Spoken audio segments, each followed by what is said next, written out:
نحمدہ ونصلی ونسلم علی رسولہ الکریم بسم اللہ الرحمن الرحیم۔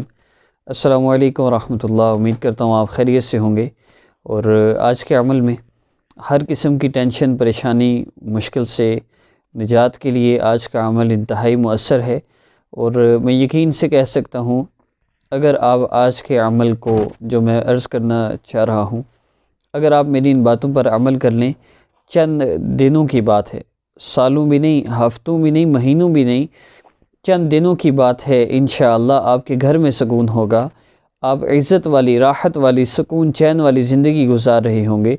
بس آپ نے دو کام کرنے ہیں۔ نمبر ایک یہ کہ میرا انشاءاللہ نیکسٹ ویڈیوز میں ہر وظیفہ جو اپلوڈ ہوگا اس میں ذکر ہوگا، آپ نے وہ ذکر میرے ساتھ کرنا ہے۔ دوسرا یہ کہ ہر قسم کے گناہ کو چھوڑ دیں۔ میری بات توجہ سے سنیے گا، لمبے لمبے وظیفے اور لمبے لمبے نوافل اور اذکار اور یہ سب کچھ بے شک آپ چھوڑ دیں۔ آپ صرف وہ کام، وہ اعمال جن کو چھوڑنے سے گناہ ملتا ہے، جیسے نماز چھوڑیں گے گناہ ملے گا، رمضان میں روزے چھوڑیں گے گناہ ملے گا، یہ اعمال آپ نہ چھوڑیں۔ اس کے علاوہ صرف آپ ایک کام کر لیں، ہر قسم کے گناہوں کو چھوڑ دیں۔ آپ اپنا دھیان رکھیں کہاں آپ سے غلطی ہو رہی ہے، کہاں آپ جو ہے وہ آپ سے کم بیشی ہو رہی ہے، کہیں غیبت ہو رہی ہے، کہیں چغلی ہو رہی ہے، کہیں بد نظری ہو رہی ہے۔ آپ نے ہر طرح کے جو ہے گناہ کو وہ چھوڑنا ہے، تو انشاءاللہ آپ ایک ہفتے کے اندر جو برکتیں اور جو آپ خوشیاں سنتے آ رہے ہیں نا لوگوں سے، اور واقعات میں سن کے آپ حیران ہوتے ہیں کہ لوگ کیسے خوش رہ لیتے تھے، وہی برکتیں اور خوشیاں آپ اپنے گھر میں دیکھیں گے۔ صرف دو کام، ایک یہ کہ آپ ہر قسم کے گناہ کو چھوڑ دیں۔ اگر آپ کے لیے یہ کام مشکل ہے تو پھر چینج یور لائف کورس بہت ضروری ہے۔ ہر وہ بندہ جس کا مسئلہ وظائف کر کے بھی حل نہ ہو رہا ہو، وہ دو کام کر لے۔ نمبر ایک، گناہوں کو چھوڑ دے۔ نمبر دو، روزانہ چند منٹ میرے ساتھ ذکر کر کے دعا کر لیا کرے۔ ان دو کاموں سے انشاءاللہ سارے مسئلے آپ کے حل ہو جائیں گے۔ اور پہلا کام گناہوں کو چھوڑنا اگر آپ سے نہ ہو رہا ہو تو چینج یور لائف کورس کریں۔ آپ کا اللہ سے ایسا تعلق بن جائے گا کہ صرف ہاتھ اٹھانے کی دیر ہے، اللہ رب العزت آپ کا مسئلہ حل فرما دیں گے۔ تو دو کام کر لیں، صرف چینج یور لائف کورس کر لیں، وہ گناہوں کو بالکل ختم کر دے گا۔ اور مزے کی بات یہ کہ اس کورس میں آپ نے صرف سننا ہوتا ہے یا بک سے پڑھنا ہوتا ہے، عمل کی توفیق بھی اللہ آپ کو خود دیتے ہیں۔ اور یہ کورس کا اینڈ جب ہوتا ہے تو پھر آخری چیپٹر ہے گناہوں کا چھوڑنا، اور تب تک ہر بندے کا ہر قسم کا گناہ چھوٹ چکا ہوتا ہے۔ تو بس دو کام کر لیں، کورس کر لیں، اور ہر اپلوڈ ہونے والا وظیفہ اس میں جو ذکر ہے وہ میرے ساتھ کر لیں۔ اور عمل کی اجازت بھی اس کی، چینل کو سبسکرائب کر لیں، اس پر اجازت ہے، اور یہ شرط صرف ان لوگوں کے لیے جن کو سبسکرائب کرنا آتا ہے۔ بہت آسان ہے یہ کورس کرنا، کوئی مشکل نہیں ہے اس میں۔ آپ کو دو واٹس ایپ کے نمبر شو ہو رہے ہیں، دونوں میں سے کسی پہ بھی آپ رابطہ کر سکتے ہیں، اور انشاءاللہ اس سے آپ کو فائدہ ہوگا۔ اس کے علاوہ عمل کی شرائط میں نماز نہ پڑھنی ہو آپ کر سکتے ہیں، اور عشاء کی نماز کے بعد کرنا ہے، تعداد کم از کم 70 مرتبہ ہو۔ اور آخری شرط یہ ہے کہ اگر آپ نے 5 منٹ ذکر کرنا ہے تو کم از کم 5 منٹ دعا بھی کرنی ہے، اللہ رب العزت کی بڑائی بیان کریں، اور پھر نبی علیہ الصلوۃ والسلام پر درود پاک پڑھیں، اور پھر اللہ رب العزت سے جس مسئلے کے لیے آپ نے ذکر کیا ہے اس مسئلہ کے لیے کم از کم 5 منٹ اللہ رب العزت کو اپنا مسئلہ بیان کریں، اللہ سے دعائیں کریں، اللہ سے مانگیں۔ بس یہ دو کام کر لیں، آپ کا ہر قسم کا مسئلہ انشاءاللہ حل ہو جائے گا۔ میں اس یقین کے ساتھ گارنٹی دے سکتا ہوں کہ اللہ رب العزت فرما رہے ہیں مجھ سے مانگو میں تمہیں دوں گا، اور رکاوٹ بننے والے صرف گناہ ہیں۔ جب گناہ ہی نہیں ہوں گے تو انشاءاللہ ضرور مسئلہ حل ہوگا۔ تو بس دو کام کر لیں، انشاءاللہ فائدہ ہوگا۔ آج کا ذکر آپ نے یا اللہ، یا رحمان، یا رحیم، ان 3 اسماء مبارکہ کا میرے ساتھ آپ ذکر کریں گے، اور اس کے بعد پھر آپ ویڈیو مکمل ہو جائے گی، آپ دعا کریں گے، 3 مرتبہ درود پاک پڑھ لیجئے، کوئی بھی پڑھ سکتے ہیں، صلی اللہ علیہ وآلہ وسلم پڑھ لیں 3 دفعہ، صلی اللہ علیہ وآلہ وسلم، صلی اللہ علیہ وآلہ وسلم۔ ابھی میرے ساتھ یا اللہ، یا رحمان، یا رحیم کا ذکر کیجئے۔ السلام علیکم ورحمۃ اللہ۔ یا اللہ، یا رحمان، یا رحیم، یا اللہ، یا رحمان، یا رحیم،